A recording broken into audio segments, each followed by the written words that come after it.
La lutte contre le paludisme repose sur la prévention et le diagnostic. La prévention du paludisme repose sur la lutte contre les vecteurs, contre les moustiques, notamment par l'utilisation des moustiquaires, par l'utilisation aussi des insecticides dans les maisons et aussi d'autres interventions qui sont menées au niveau des groupes cibles. Pour mener ces interventions, il faut de la recherche, il faut de la science pour pouvoir ajuster et relever les défis. Aujourd'hui, prenons le paludisme simple. Les moustiques, qui sont les vecteurs du paludisme, développent des méthodes de résistance aux insecticides que nous utilisons.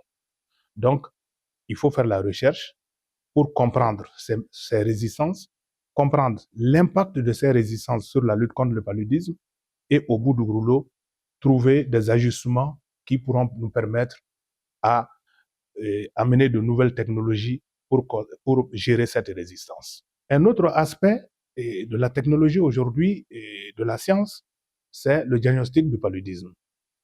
Nous savons que nous avons les tests de diagnostic rapide. Et dans ce cadre de tests de diagnostic rapide, nous savons aujourd'hui que nous pouvons rapidement connaître si on est infecté ou non. Et c'est cela qui nous permet effectivement d'optimiser le traitement et d'optimiser l'utilisation, rationaliser l'utilisation des médicaments. Donc, on ne peut plus considérer tout cas de fièvre comme paludisme.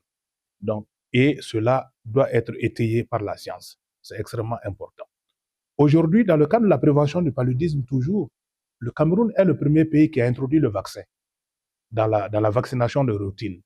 Après les 3 pays qui ont eu des phases tests expérimentales, mettre ça dans un système de santé, dans la vaccination systématique, le Cameroun est l'un des premiers pays. Donc, nous sommes au début, nous avons commencé par un nombre limité de zones à risque et nous devons finalement utiliser la science pour voir quel est l'impact de cette vaccination que nous avons introduite au niveau du Cameroun.